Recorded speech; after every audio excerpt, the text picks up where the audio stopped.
welcome back, first of all. Thank you. Got dressed up for the occasion. Let's just start with, mentally, physically, how great is it for your team and yourself just to be back home and get ready for your first home matches?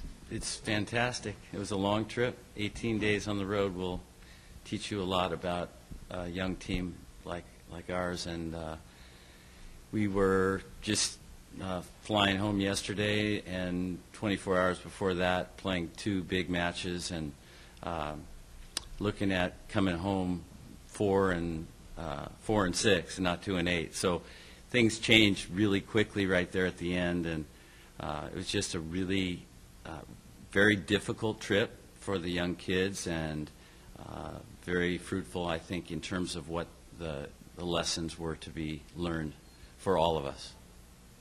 What lessons were learned by the team over the course of the last 3 weeks? I mean, you said it would be a new, exciting brand of volleyball, faster, all that kind of stuff. Just what kind of identity did the team establish in the past 3 weeks? They didn't actually establish a specific identity. I think they're working toward that still. And I think they learned that you've got to make plays at the key moments to win at the level we're trying to win at. And so it's not good enough to play well up to 19 all and then hope that your opponents are going to make mistakes.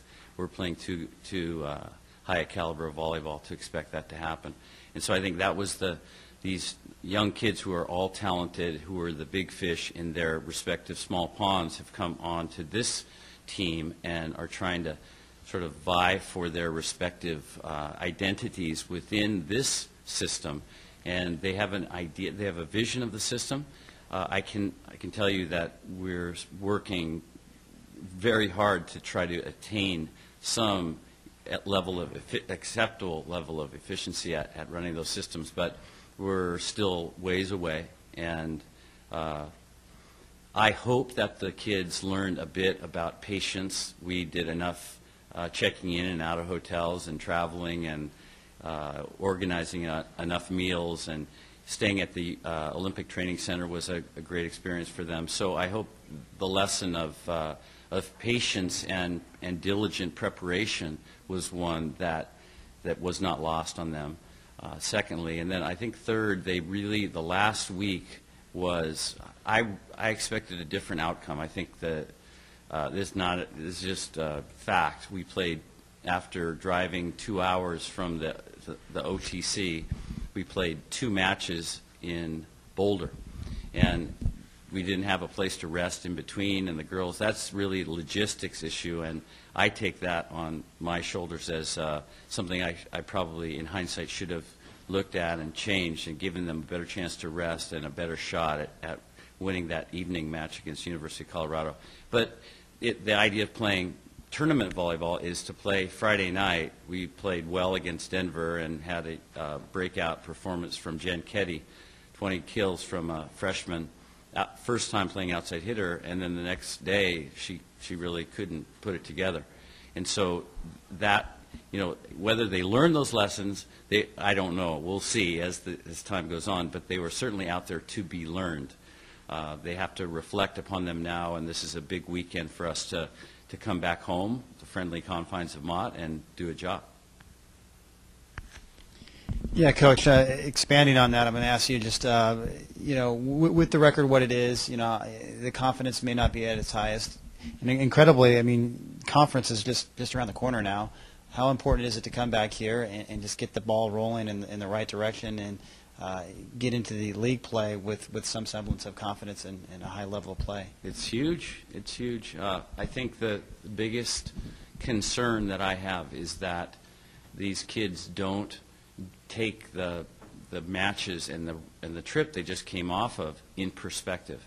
And if they do, they'll know that the matches that they are supposed to win against Weber State and Denver, they did. The matches that against more established and perennial programs, they had their shots. First match against Oregon State, I think, is going to finish in the top half of the Pac-10. They were right there, ready to go to 5. The fact that we went 5 twice at BYU, against BYU at home, and just lost in a real close 5th set, it means that these kids have got to come back, and this week is tremendously important for us to get together, push the elements of our systems that are going to allow us to win those close matches, and we really need to get a winning mojo going before we enter into conference play, because right away we face Irvine and Fullerton. Irvine's at the top of the conference, and then week 2 we're against Long Beach State. So it's on right now. We're coming home, and from I think everyone's perspective, they got an idea that this was going to be a long, tough trip, and we need to survive the trip and come out of it with our spirits intact. And I think this group is really a really outstanding group. I think I feel really good about them. I feel good about our prospects of making this a really remarkable season. Before it's over, I think we're going to play the kind of volleyball that I had envisioned before we got started. Hey, Jon, what are you most concerned about for getting your hitting percentage up in an area to where, because I know John Hastings always told me that you equate a batting average to a hitting percentage, and I know you're at 191. What are you most concerned about for getting it up? That's a really good point and a good way to look at it, because the good news is that our outside hitters, we have 3 outside hitters who are right in the wheelhouse of that hitting percentage. Molly Pond, Megan McConnell, and Holly Franks all hit for pretty decent hitting percentage, considering it was a revolving door, trying to find the right combination. And so you look from a volleyball perspective, you win by serving and out-receiving and out-serving your opponents and now out-hitting them from the outside. The fact that Hadia came back, or Dominique came back hitting 315 is nice. Anisha at the other middle blocker needs to pick it up. But we've certainly got the firepower on the outside to win and win big.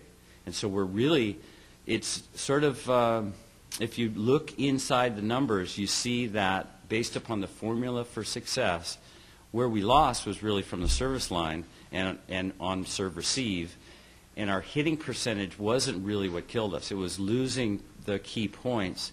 And if our hitting percentage will incrementally increase and improve as the girls get used to a setter. We played all 3 setters throughout each one of the matches.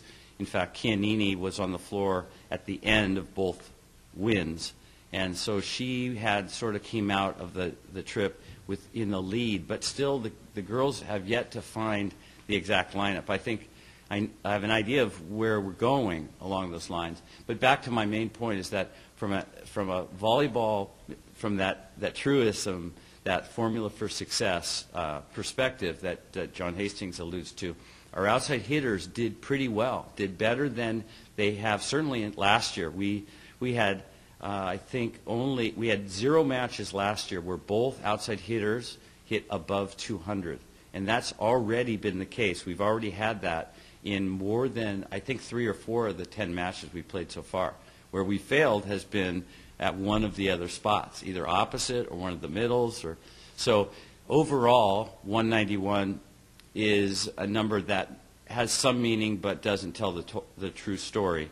You really look at it from my standpoint. I want to look at how are our outside hitters doing, and I'm not surprised. I'm really, it shows promise that we'll be able to put together, once we serve a little more aggressively and efficiently and receive serve better, we're going to win these matches.